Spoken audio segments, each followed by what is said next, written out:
What's going on, everybody? You know who it is. This is Austin, aka More Than an Agent, here on the Real Estate Blueprint podcast with my amazing co-host, my Dominicano hermano, Mr. Soto, Mr. Jonathan Soto. How you doing, brother? Daily grind, my guy.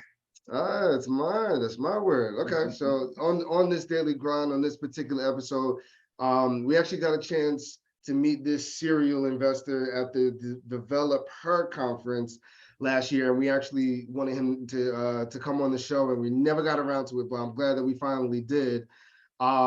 Especially considering the fact that he had a background in finance, like Wall Street specifically, and as he's made his transitions throughout his career, he was able to build and scale his rental portfolio to over 100 units. He's now the co-owner of KayJay Consulting, which is a mentorship, coaching, and mastermind platform that helps their particular clients scale their business, scale their portfolios. And the reality is that I'm definitely excited to have this particular guest on because we want to bring some gems out of him, especially on scaling the business. Ladies and gentlemen, without further ado, I'd like to introduce y'all to KayR. KayR, what's up, champ? How you doing, boss? I am so excited to be here. Love this podcast. Love this platform. These two guys are the truth. I'm just excited to share my little story and help you guys understand the way I look at the world and think about business. I'm here. Love the energy so far. Yeah. No, we're gonna get it popping. It's gonna be a fire episode. I can feel it already.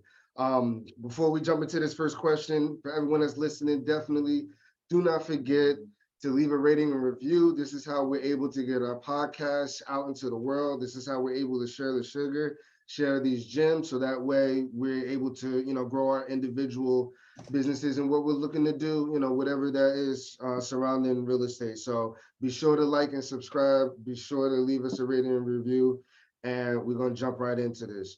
So put it like this, right? Because it's a very, I majored in finance, and I originally thought I was going to end up on Wall Street. That wound up not happening, and then I wound up finding myself in real estate. For someone who did take that route, right? Explain to me the transition that you made to get into real estate. How did you find and come across real estate? Well, I always knew I wanted to get into real estate since I was like 13 years old. So it goes way back, where my parents, my stepdad and my mom had bought a dollar house in Philly. And so we were living in a house super cheap, and that house unfortunately caught on fire, which made us homeless because we had a kerosene heater, and it was like a booby trap, like, electricity go out in this room or something, because so I was always around real estate since I was mad young. Right. And then when I was like 13 or 14, I realized we kept moving all the time. So we lived on 50th and Walton on the uneven number side of the street and on the even number side of the street. Then we lived on 56th and Walton. Then we lived on 51st and Spruce, 18th and Carpenter. So we were moving around all the time. And I was like, man, the landlord got a lot of power. They tell you when to pay rent, when to move. I was like, damn.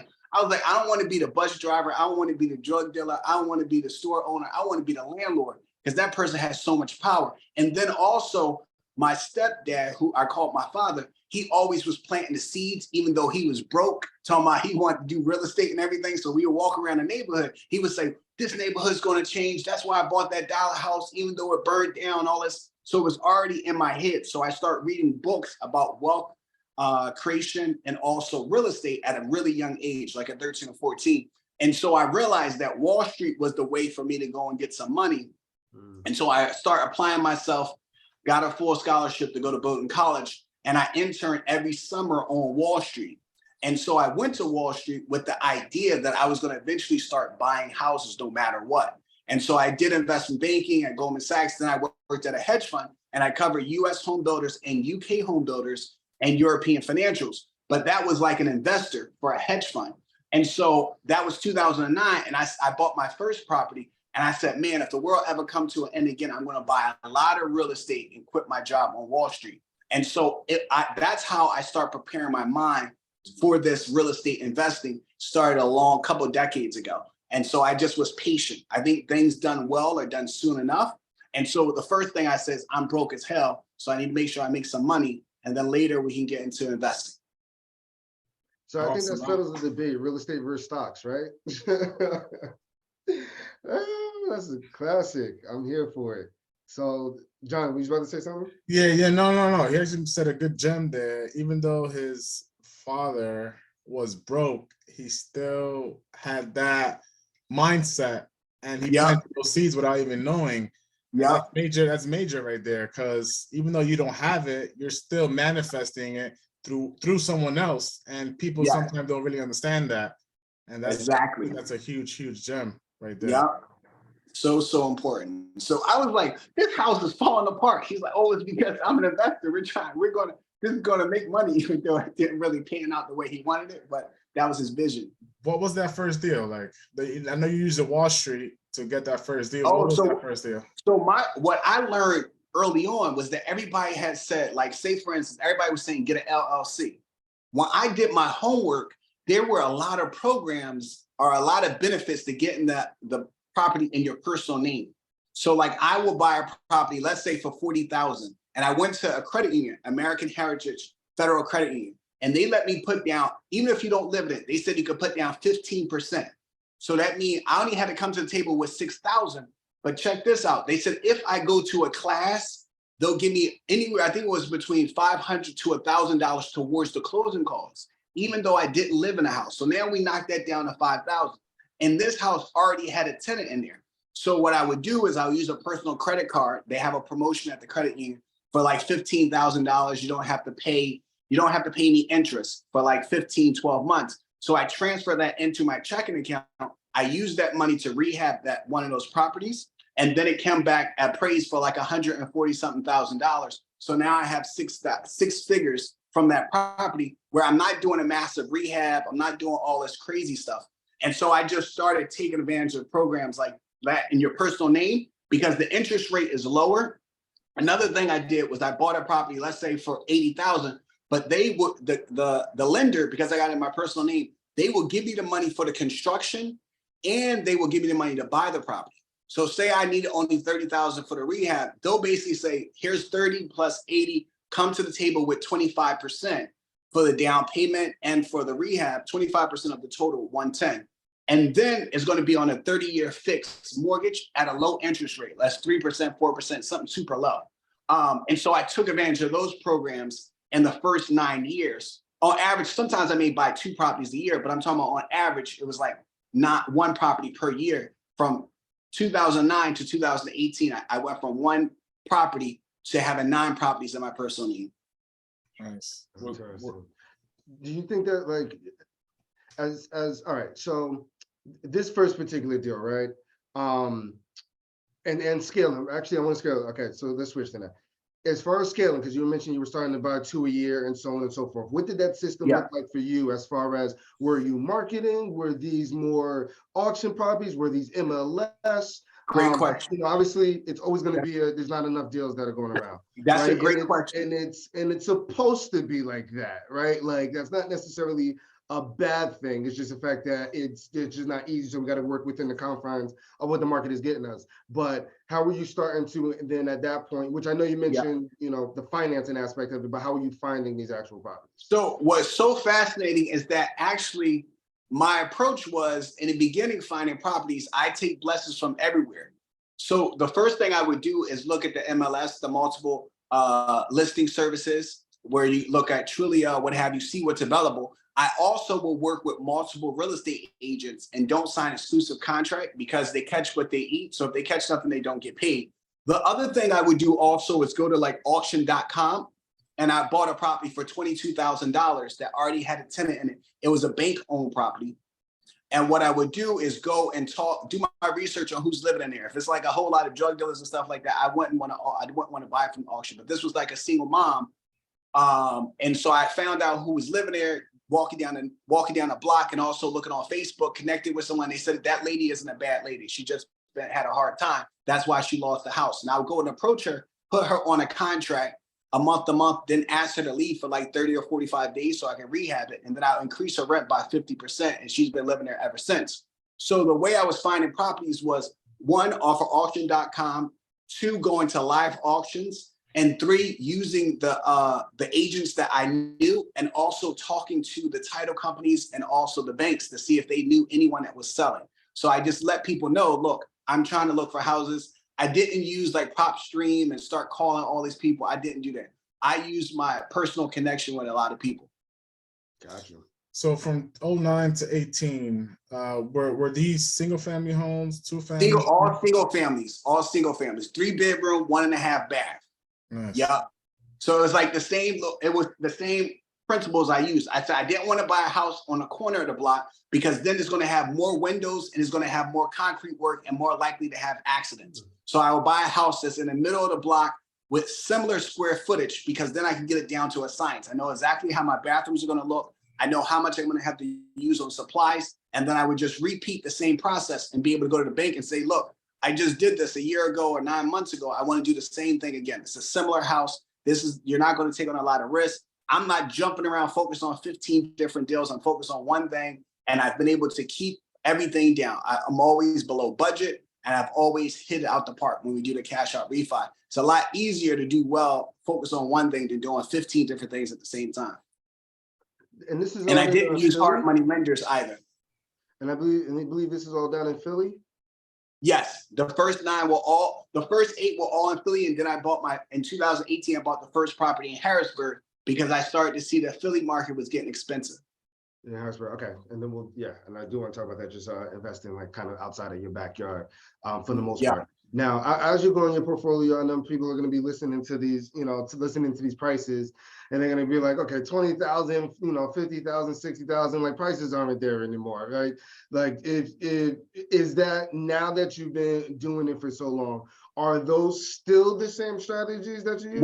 I know when we were talking before, we were starting to do more, digital marketing and so on and so forth. So are we still using those same? I use the same strategy I used in 2009. So I don't use any services to like PropStream and all these different things, calling people. So no marketing. Doing no marketing. What happens is, once you have, first thing you get is a track record. So now you have a track record. The next thing I call it the 3 R's. You build a track record. Next thing you do is build relationships. And what's going to happen is that your reputation is going to precede you. So last year, I had a title company call me and say, KayR, we have a client that's been trying to close to sell these 3 properties. They're right next to each other. 2 of the deals fell through. We know if he does a deal with you, you're going to be able to close. You're going to get the financing, because people were having a hard time with financing. So that deal walked right into my lap. Or I'm working on another deal, and the broker, agent that represents the seller, say, hey, look, we just did a deal with you for your 6 unit in 2019. He came around and said, hey, look, my client want to sell you his 12 unit. Can we make that work? Because you did such a good job. Or in 2022, I own like a 12 unit in Clifton Heights, and the neighbor next door, the owner, she calls the county to get in touch with me. They give him my property manager's number, my brother, and then he calls me and we have a conversation for 10 minutes. She and I agree on the price. I buy what's next door. But in terms of the prices in Harrisburg, when I bought those 70 units in the summer of the pandemic of 2020, I bought 70 units. 5 of those units were 5 houses right next to each other on the same block in Harrisburg, Pennsylvania. I bought 5 houses. You're going to think this is crazy. For only $185,000. That's $37,000 and maybe that's $37,000 per house in 2020. And that's similar prices to what I was finding in 2009, right in Philly in the backyard. So it tells you that if you come up with a framework and I found that right off the MLS, if you come up with a framework and you stick to your guns, there may be a lot of opportunities that come. There may be a lot of things that come before you, past your desk, but you don't have to strike. It's like I can throw as many balls at you, but you can't strike out because you are actually the hitter and this is your game. So I was just ready when the opportunity came. That's interesting. So, all right, was this priced at that particular amount, or guess what it was priced at? You're not even going to believe it. $200,000. And guess what? When I called him up, before I even called the broker, I called up the agent. I said, look, I want to buy this for $200,000. And then I was confident I can negotiate him down. So after we did that, I negotiated him down to $185,000, $37,000 each house. And he thought the world was coming to an end. So he just wanted to get out. He's like, I can't take this. I want to get out. That's it. That's exactly how deals are done. And it's on the opposite of some type of pain or some type of just negativity that's going on with the property and so on and so forth. And it's investing 101. And anyone could have taken advantage of that deal. I agree. If they're focused. You got to be consistently focused. So every day is just like if I'm Kobe Bryant or Jordan, I'm practicing every day. So I'm looking at deals. I may look at 1,000 deals a day and only like one that's interesting or two. But eventually something's going to land. You may find look at 1,000 deals, you find 100 that you like, you put an offer in on 100 and you only wind up winning 2 of them. So you only get 2% of your strike rate.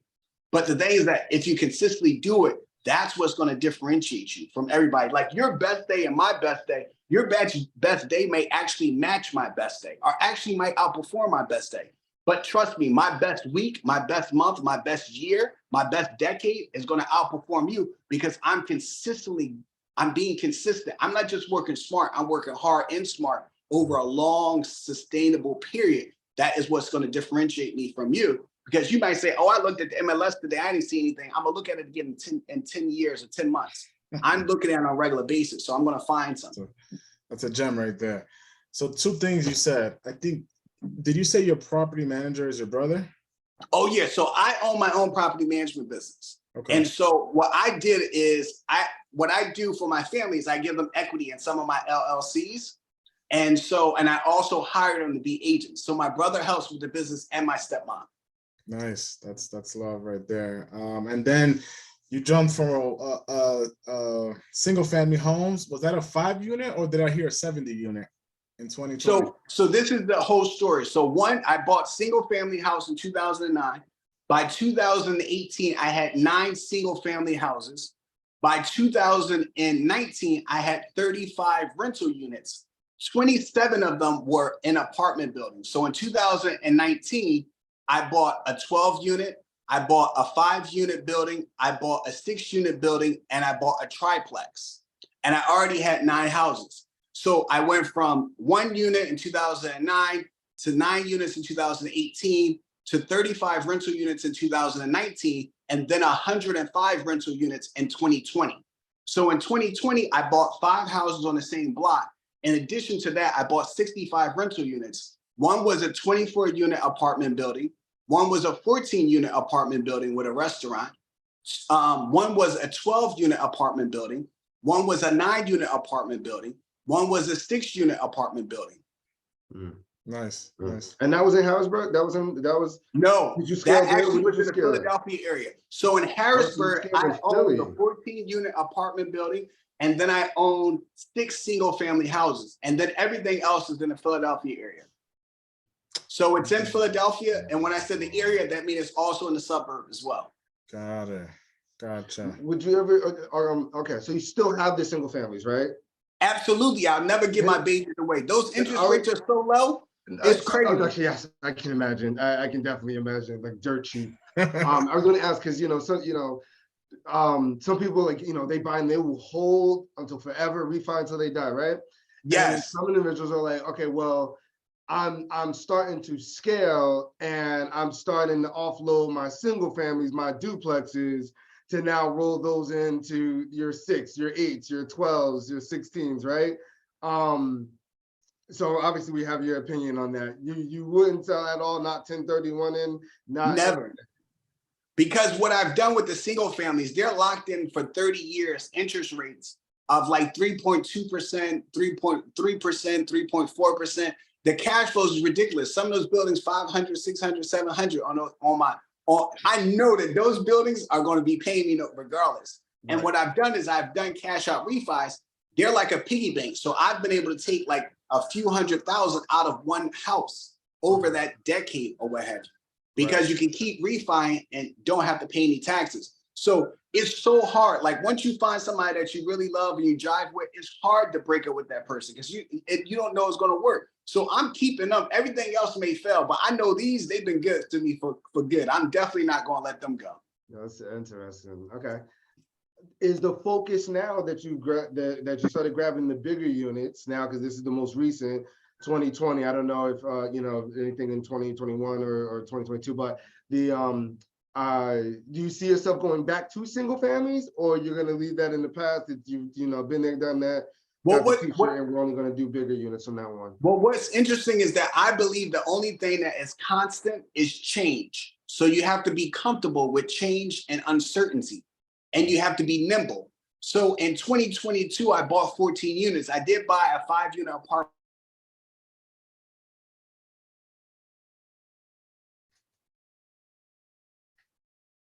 It's not, no. One of my contractors. And so his objective is different from mine. As I have partners, some of my partners, they may not actually have the means to go big, but because I want to partner with them and it makes sense economically, I will buy a single family if they're grouped together, like 3 on the same block or what have you, or 20, because that's my approach. And my business partners may actually not have, let's say, 100 grand, 200,000 to put down a big building. But I want to work with people who are in my universe, which is my family and my close friends or business partners, and meet them where they are, forces them rather than force them to do what I'm doing. Gotcha. I love it. So within the single family homes, you were doing your personal name. Talk to us about the transitioning over to these bigger units, commercial deals, and the changes you noticed with like underwriting. Oh, absolutely. So that's a great question. With your personal name, you can have up to 10 mortgages in your personal name, according to the government. So therefore, I hit up against a wall. Do I just want to start paying some of these off, or am I going to start now the LLC? So in 2019, I started the LLCs to buy the property under the LLCs. And it's very different. When you're doing the lending for your personal name, the lender is focused on your income, how long you've been at the job, how much money you make. They're also focused on your debt to income ratio. What is your income relative to your monthly expenses? And also they're focused on what is your credit profile and your credit score. And so they're focused on those 3 things. When you're buying 5 units and up, the lender is focused on the quality of the deal. And what I mean by the quality of the deal, they identify the property as if it is a business. Does it generate enough cash flow to cover the debt or service the debt service coverage ratio? They're like, if you make $1,250, does it cover the debt of $1,000? So that's a 1.25 debt service coverage ratio. So you're more focused on the quality of the deal. They want to know what's the condition of the building, how much money is the building generating, what is the turnaround plan, or how you're going to get value out of this. The other thing they're worried about is also, do you have the net worth requirement, which means that either you are going to have a net worth that's equivalent to the size of the loan, or you're going to have someone else that can sign on that will be a guarantor. And so they're focused on like, what's the quality of the deal? Is it going to be able to service the debt? Do you have some real estate experience? Because it's a bigger risk for the bank. So they want to make sure you have some experience, at least running a business or doing real estate. And so they're focused on those 3 things primarily. And your business credit is important. Your credit score is important, but it's not as important as it is on a personal side. Like a lot of people say, you want to get business credit, make sure you have at least a 680. So the banks do like that. But if you're a good business person, you probably can get it, and you have a relationship, you probably can get a deal done at 650, 630, if you have a long history. But they do say threshold of 680 versus over here, everything is dependent on that credit score when it's the personal side. You think it's harder for the smaller deals or the bigger deals? I love this question.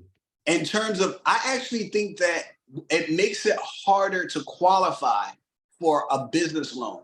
So you'll hear a lot of people out here doing this. I've been doing real estate for a while. I'm like a guru. And you ask them, have they ever bought 5 units and up with a traditional lender? And what they say is, no, but I got a duplex, I got a triplex, a fourplex. It's because they can't qualify for a traditional loan. So therefore they can't buy big stuff. They don't meet the requirement. So they don't meet the net worth requirement. They can't find good deals, and they don't have the experience. So therefore they got to stay in the small leagues. Nothing wrong with that, but you just can't go to the next level because the requirements are a lot stiffer. That's interesting. There'll be some people that say, you know, as a devil's advocate, you know, that because they're not focused necessarily on your personal financial, you know, situation as much as, like you said before, like if it's a good opportunity, if it's a good deal, and then that's where, seller financing can come into play and all these different other kind of creative techniques that, the larger the deal in theory, it's actually easier to finance it. But, to your point, you have to be in the position to finance it. But I think that's a lie. That's just what you hear on IG. People say, oh, but the bigger deal is easier. If they were so easy, all my peers that are real estate people in Philly, they will own 20 unit plus buildings and 14. I don't even have any I can count on my fingers that own anything above 13 or 12 units. I don't know one person that look like me. It's nothing wrong with that. It's just that sometimes the requirements are a lot harder than what we hear when we're watching social media. Yeah, it's a great debate. And I think, I started off small scale, and then like you're able to just learn the lessons of just going through the process and closing on the deal and different financial strategies, whether you were doing FHA this time, whether you were doing hard money on this time, and then need the refi and so on and so forth. And it gets you very, very familiar with the process that serves as a stepping stone to those big deals. So it's because that's where I'm at right now. Like, and I've been talking Jonathan's ear off of like, dude, I'm perfectly fine playing JV, and I'm always gonna be fine playing JV in general. Yeah. But now, like, I want to go to varsity. Now I want to see what it's like on that level, right? It's got to be something fun about it, right? So let's see what's going on in that particular space. And it's where I have to be consistent on is just bringing in a valuable, or bringing in a viable kind of, lead source and lead generation system, whatever that looks like, whether that is marketing or whether that is, belly to belly, face to face. And I got a couple of agents that I'm already working with out there, but it's I have to have it happen this year. Well, I don't want to say have to, but I think Let's speak of the system. Have to. I think what makes it more difficult, and I would say the bigger deals are more difficult, is you got to have so many moving pieces. So say for instance, you have the experience, but the bigger deals, if you when I bought my 24 unit, it was for 1.7 million, 1.78, let's talk 1.8 million. Let's dive into that deal. Was that one of the deals in which somebody just came directly to you and was like, hey, I got this 24 unit? I remember you mentioned it before, but what was the source of this particular deal? Oh, so some of my big deals, I just found them right off of loopnet.com. So they've been sitting there for like 6 months, and people say, you can't find anything. Some of my best deals I got right off of there because nobody wanted it, but I knew how I can add value. So I'll buy something for like, let's say, $350 or something like that. And now after we've done all the renovations and all these different things are upgraded, reduced the expenses, now that thing is worth like $800,000. And so that deal with the 24 unit, I actually was working the phones, talking to people that I know that are agents and also looking online in the Philly area and came across it. And it was very expensive. So let's say 1.8 million to make the math easy. And let's say you had to put down 20%. That means you got to come up with 360,000. The bank actually, because it was a crisis, said I had to come up with 35%, which is less. If you made that easy, and we just said if that was 40%, that would be $720,000. And so that's a big chunk of money. So that's why sometimes it's hard to do one of these gigantic deals, because not only that, the bank also said, we want you to keep a reserve, a year of mortgage payments with the bank. And so you have to figure out, oh, snaps, I gotta come up with 800 grand. And because you've been in the business for a while, you may actually have a few $100,000, but then you start saying, okay, now I think I need to go and find some partners because I may be sitting on like 2 something, but I damn sure ain't sitting on no 800K in cash. And so that's why the deals get bigger and get more complicated. And so one of my business partners, Jody, he decided to join that. And also another investor decided, hey, we wanted part of the economics in this deal. And so what makes it hard with the transitioning is you got to figure out, okay, I may bring the experience to the table. So I could be a managing member. I may have a few $100,000 of my own, but where am I short? I can serve as the guarantor. I can hit the guarantor requirement. I can hit the experience requirement. But the third thing, we got to come up with the down payment, and 4, we got to find a good deal. So I found a good deal. I hit the requirement, the experience requirement. I have the net worth requirement, but now I have some money, but I don't have all the money. So that fourth component can be very difficult. So trying to find those four pieces is what really differentiates someone from if they're just doing single families. They don't have to think about all those different things. So you gotta be willing to sit with the bank and say, all right, I have a plan, I have a team. I'm meeting all your requirements. Please give me that loan for over $1 million or 1.2, whatever, 1.8, whatever $1 million it is. I meet that requirement, so now I want to get the money. And how are you, okay, so and here's an interesting segue, because now we're talking about partnerships, which I do want to talk about that, because how you know, especially with starting KayJay and the consultant, and I'm not sure if it's just on the consulting tip, or if you also as an entity are buying, you know, these deals and so on and so forth, or if you're just doing that like individually, or you know, with people's names on the Receptor LLC. But with these deals, right? So let's take that, I think it was the 24 unit that you mentioned, and you had to bring in, I think, 2 other partners, right?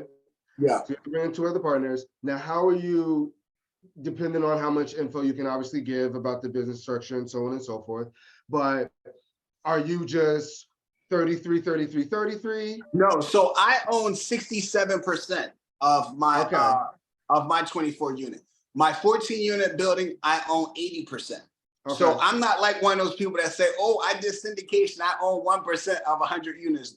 I say, no, boo-boo, I own over 80-something% of my entire portfolio, because I took my time. Right. That decade that I waited was giving me the opportunity to pay down the debt, save the cash flows, and also I was able to refinance and use that money to start doing my own down payments for my own properties. So therefore, that's what differentiates me from other people, where they got to go to the table and say, hey, can we do a 30-30, a 33-33-33 split, 50-50 split? I said, I ain't got to do that. I got money. I meet the requirement to be my own guarantor. I meet the requirement of finding a good deal. I meet the requirement of having experience. I can tell you, I'm not giving up all that ownership. Now, you want to play, you can come and play with me. You get 20%. We call it a day, but you're definitely not going to be able to take all this ownership from me. Got you. Okay. So all right. So there's 20%. So for example, the one that you own 80%, 20% is the partner. Is that also with 2 partners, or just with one? No, that's one partner. That's just one partner. All right. So they get 20%. Yeah. And then is that trickled down to the cash flow as well? Like on that particular? Yeah. So if you think about it, so say for instance, you buy the 14 unit for $1 million. All we need is to come up, let's say we got to come up with 20% down payment. We only have to come up with $200,000. And so say, for instance, I don't have the whole 200 right now. What I may say is I'm going to put 100, give somebody else 100, and I decide how much ownership I want to give them. Or I could say, you can give me the whole 200K, because I bring all the other things to it.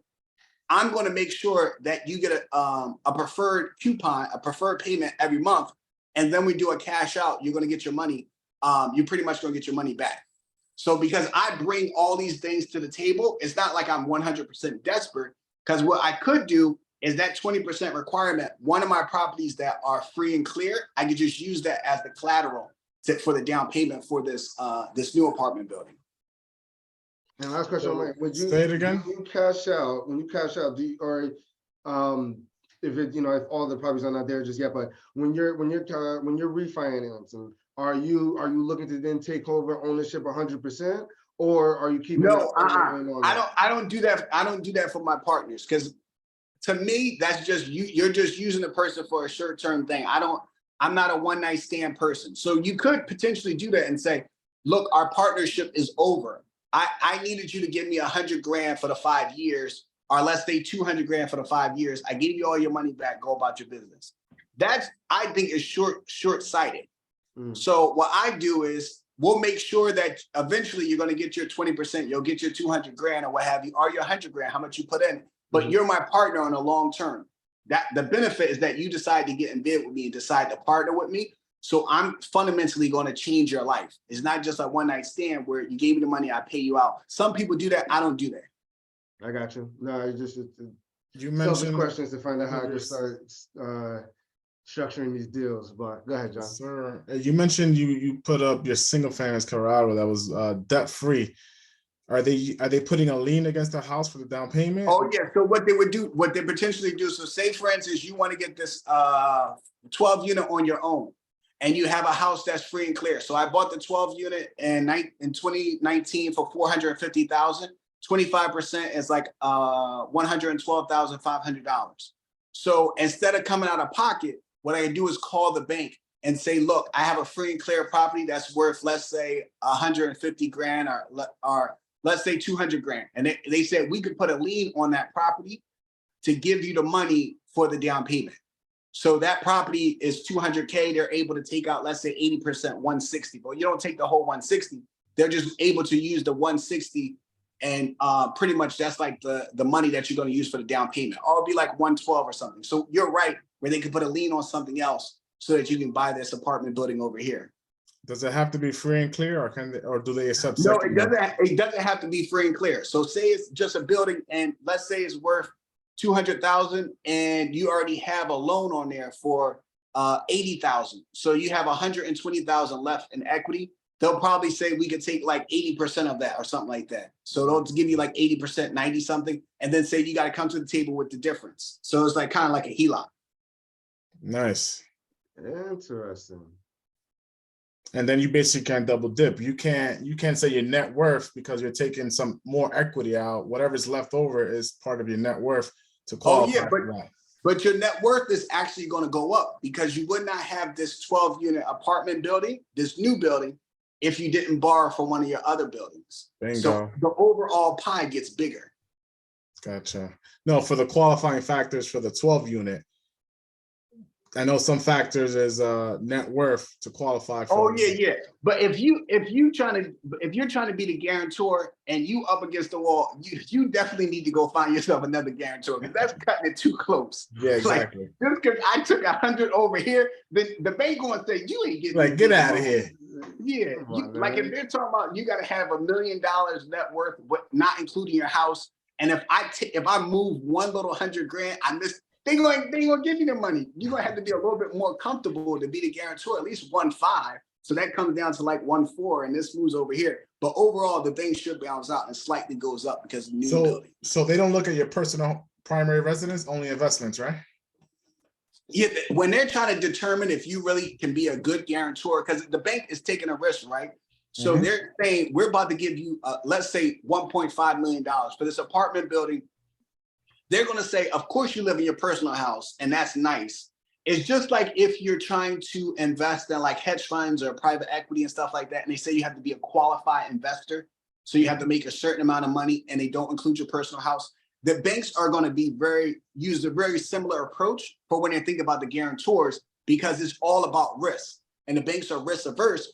So they're going to say, does this person have enough of a cushion? They probably don't want to sell their own personal house, so we don't want to give them too much credit for that. Let's see if they can sustain a storm without giving up their personal house. But they will come after that personal house if necessary. I was about to say, they definitely will get their money back somehow. But they don't want all the money to be based on just your personal house. Right. Because the value can go down. That's risky for the bank. Right. And what are they doing? Are they doing appraisals on your other properties, or? No, the banks don't. They don't have to do appraisals on all your other properties. They make you fill out a form, which is your financial statement that you have to fill out every year for the banks if you have loans with them. And then you certify that you're telling the truth, that you're not making stuff up. So they're not stupid. If you bought, they're going to spot check it. So if you bought the house for like $3,000 and then you write on there it's worth $300,000, they're not that dumb. They'll look it up online and say, you tripping, you're giving yourself a little bit too much credit for this little house. This is bogus. But you want to be involved. Do an appraisal. Huh?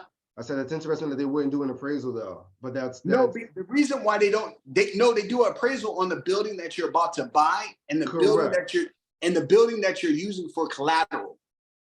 They'll do an appraisal on those two buildings. Gotcha. But they're not. Imagine you own like 50 properties or 30. The bank is not going to do an appraisal on every single property. It'll be too expensive. So they have computers and stuff. They're going to ballpark. They know if you're making it up. They're not going to let you say, I own 30 properties. They're all worth $1 million each. Right. Yeah. No, they'll desktop underwrite it and Yes. So they could tell if you're making it up when they look at your financial Yeah. statement. They like, Yeah. last year he was worth 50 grand. Now he worth 50 million. Nah, son. What so as we kind of start our descent here, what's next for you, right? Like are we just, just going to be looking to scale, just continuing to buy? Are we trying to transition into something else? Are we focusing more on the consulting end and actively buying? What's the 5-10 year kind of vision for you? So for me right now, I'm focused on what I call transformational wealth, which is kind of like a right to left concept, very different from generational wealth. So generational wealth is like a north to south. I decide to buy this property, save it for my children 30, 40 years, then they're going to inherit the wealth and their life will be happy and everything. Instead, I'm focused on transformational wealth where like I start an LLC, I go out and buy real estate, convince my brother to get his real estate license. So if I buy $1 million property, he gets a 3% commission. That's $30,000. He's able to go out and buy a house for him and his wife and his 6 children for, I think they bought it for maybe like 160, 70,000. Now that house is worth 380 something thousand. It's only been like 4 years. He's also able to get equity in my property so that when he walks down the street with my nieces and nephews, that he doesn't just say, hey, look, I helped your uncle buy that property. He gets to say, I own 5% or 10% of this. The other thing is he's able to continue to work with me. So he was able to give his in-laws several $1,000s. They're able to move out of an apartment. Now they own a duplex. So we're creating wealth. Or I'm creating opportunities for my aunt where she's helping with the cleaning business, or my brother's father-in-law help with the landscaping business, or my other brother. So it's about, or my business partner starting an LLC with him. He went from like 2 units, now he owns 9 units, and they're worth over like $1.4 million over a course of a year. So I'm more focused on like, how can I have a larger impact on the people around me and help them figure out how to create transformational wealth. And I'm also like writing a book about my life, then writing a book about real estate. And by default, because you make so much money once you get to a certain scale, of course, I'm going to continue to buy real estate, but that's not the #1 driver. I'm not one of those people that's just doing empire building. It's like I'm looking at opportunities, but I'm trying to have a larger impact and try to help the entire community. I love it. I love it. I love the whole family aspect about it. Like, you're gonna do this, you're gonna put this part in the business, you're growing your portfolio, we're growing the portfolio together. I love all of that. Yep. So it's like meeting people where they are versus forcing them to come where you are. So it's like, if this is what you like to do, I work with you. That's what you like. I'm not going to make you into who I am. That's huge stuff. That's huge right there. Because in order to scale and grow your business, you can't force someone to be someone they're not. But if you see them where they are, you guys can grow together. Yep. Right, and so I'm investing in developing the next generation of people that's going to work with me. So my aunts help with the cleaning, my brother, but we also have like a young couple that's like 18 and no, they're 21. They approached me at an event and say, hey, look, KayR, we don't know how to clean, but we want to start a cleaning business. I said, well, then y'all should be paying me because I'm gonna have to teach y'all. But I want to invest in them because in 5 years, my aunt might say she doesn't feel like cleaning an apartment or something like that.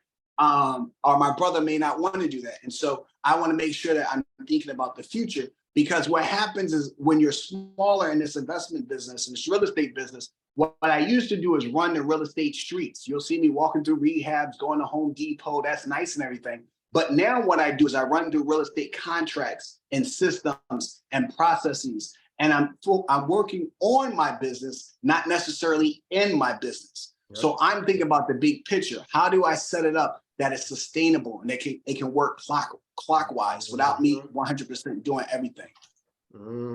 It's like you said, transformative. It's and playing more of the CEO role and taking it on more of the CEO and the president kind of role instead of the manager or the technician or the associate role. So nope, totally understand. Before we head into the core 4, which are 4 questions that we ask each and every guest on this particular podcast as we start our descent. Jonathan, you good? Did you have any other mainstream questions? I'm good. So many gems, man. They're very, very easy questions, but it gives our listeners an opportunity to know you behind the business successes and so on and so forth. And first question is, what is your favorite aspect just about real estate? I think my favorite aspect about real estate is you're able to take something that may be ugly, undermanaged, and transform it and make so much money off of it. Because you walk by and you say, that's not a good building. And then you're able to do all this stuff, and then you're able to reap the rewards. You know what? I can't stress this enough. And it wasn't until like, you know, my string of just good deals that I realized that good deals are not necessarily found, they're made. And like, it's, you know, it all comes down to price and terms, not just price. And I think a lot of people would just, you know, either want to just buy it outright or just, you know, just automatically have all the alarms ringing off that this is a great opportunity. Of course, you know, that makes the search a little bit easier. But I'm a firm believer that good deals are made, and finding out, okay, if, you know, you'd be surprised if I go after a low down payment program or a 0% down financing program, does that turn the deal, you know, that creates a whole new level of ROI potential. If I'm able to, you know, have the seller either give me a credit for or rolling in my credit request in order to pay for some points to lower my interest rate. And now my cash flow is a little bit more, you know, on a monthly basis. Like, how can I make this a good deal instead of, you know, just expecting that good deal is just going to be screaming like right in front of you. I agree. Next question. What is your favorite business or personal development book?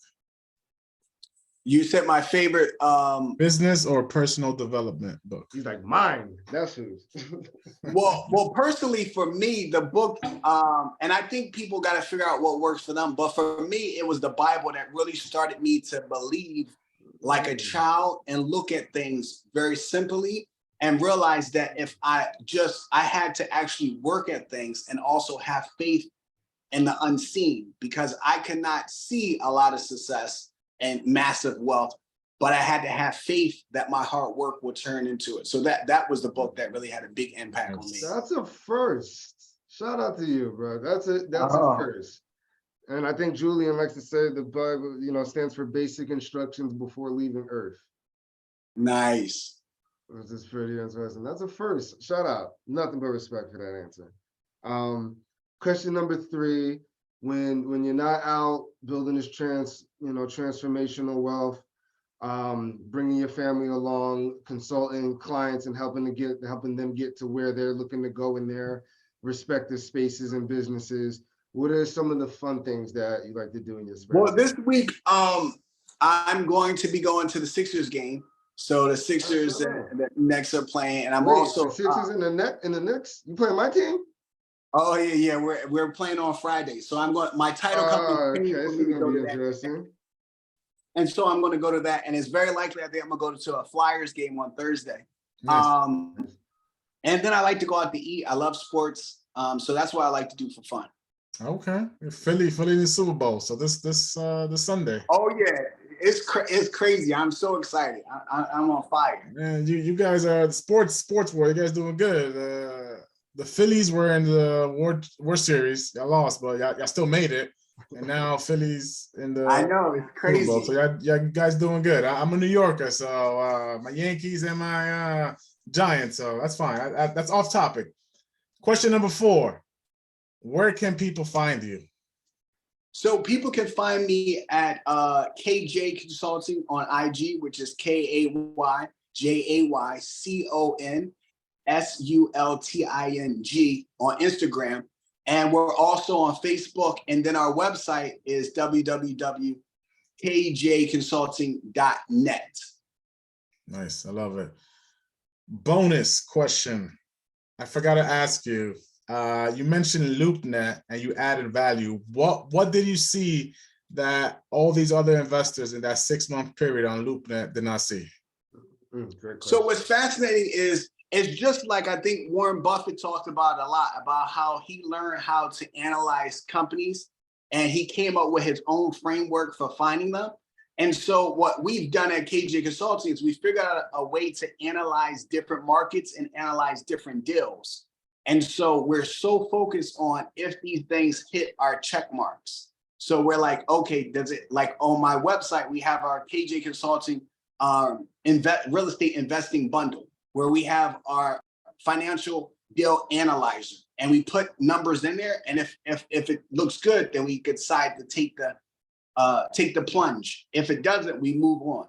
So I think that is the big difference. Most investors are just out there raw dogging it. They're all over the place. They don't have a framework. Every day they come up with things. Tomorrow this, like for instance, when we buy properties for a rehab, the max we'll spend is 50% of the purchase price. So we buy it for 50,000, max we're spending is 25. If I walk down the street and the whole back is missing, the back wall, it's a no for me. So you got to figure out what you think is doable and repeat that same process. Like if you're Coach Jackson, like when he was the coach of, let's say he was the coach of Chicago Bulls, Phil Jackson, the coach of the Lakers, he wanted to run like the triangle offense. So figure out what your framework is that you're going to use and stick to it. Because what happens, most people, they change up like they change their underwear. And so it makes it hard for you to compare apples to apples. Yeah. Love it. I don't blame you, man. I listen, for all the gems and like the action items, like even I picked up some that like I want to put into use just to, especially because like and again, I just practicing what you preach, same exact thing. And I'm, like I said before, of just being a firm believer of creating good deals and not necessarily finding good deals. I'm gonna be taking an extra hard look at LoopNet, because I've been on it heavy and just running analysis, but the consistency, the discipline to do so, and then to continue to ask the question of how can I make this a good deal is definitely gonna be something just at the forefront. Ever since I started looking at LoopNet recently. And that gave me the motivation, because usually, to your point, a lot of people are like, the on-market deals are not the best ones. It's always going to be the off-market deals, link with a broker. If it's made it to LoopNet, then that means the broker couldn't sell it. He couldn't, he couldn't sell it himself, her or herself. They couldn't find anybody that was representing the buyer that could do it. So like the worst case scenario, final straw is to put it on LoopNet, right? Yeah. So, all these things, as you pointed out, really don't matter. And I'm going to be putting a heavy emphasis on making sure that I stay glued to the screen. Oh, yeah. It's like going to the gym and brushing your teeth and flossing. If you keep at it, you're going to get results. The thing is that most people, they do a little bit, they take a day off, they get back to it. They're inconsistent. Very inconsistent. Especially in the new year. But right now, we're already in February, so I'm pretty sure somebody's New Year's resolutions have already gone to shit at this point, but hopefully we're staying consistent and we're bringing it throughout the entirety of the year and not just the beginning when we're motivated. So KayR, man, I greatly appreciate you taking the time to come on the show and just continue to pour into any opportunity that you get into. Simply because, when you're doing it on this platform, or whether you're doing it for your business or whether you're doing it for your family, it's all the same. And we appreciate you taking the time for being, in the word of the day, is consistent, but in your actions to bring about the betterment of other people's lives. And we're blessed to have you on the show, without a doubt, man. All right, it was a pleasure. Absolutely. This is the Real Estate Blueprint Podcast, signing off.